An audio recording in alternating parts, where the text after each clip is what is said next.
শাওলি ব্যানার্জি। আমি 15th Bhagirathi নেওটিয়াতে admission নিই। আমার একটা বড় টিউমার হয়েছে। আমার ডক্টর প্রসেনজিৎ সরকার, তো উনি আমার ল্যাপারোস্কোপি করেছেন।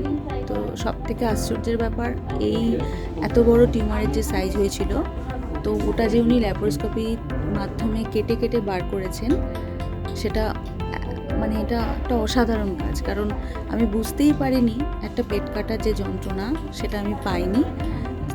মাত্র 4টে হোল করে উনি এই অপারেশনটা করেছেন। তো এটা আমার কাছে একটা আশ্চর্যের ব্যাপার যে এই টিউমারটাকে উনি কী করে বার করলেন এরমভাবে, আমি জানি না। যাই হোক, আমি এখন অনেক পুরোপুরি সুস্থ মোটামুটি। তো ডিসচার্জ আমার আজকে হচ্ছে। আর এই ভাগীরথী নেওটিয়ার যে সার্ভিস, সেটা খুব ভালো। মানে হাউসকিপিংরা, যারা অ্যাটেন্ডেন্ট, ভীষণ ভালো ব্যবহার। I am so happy. Thank you.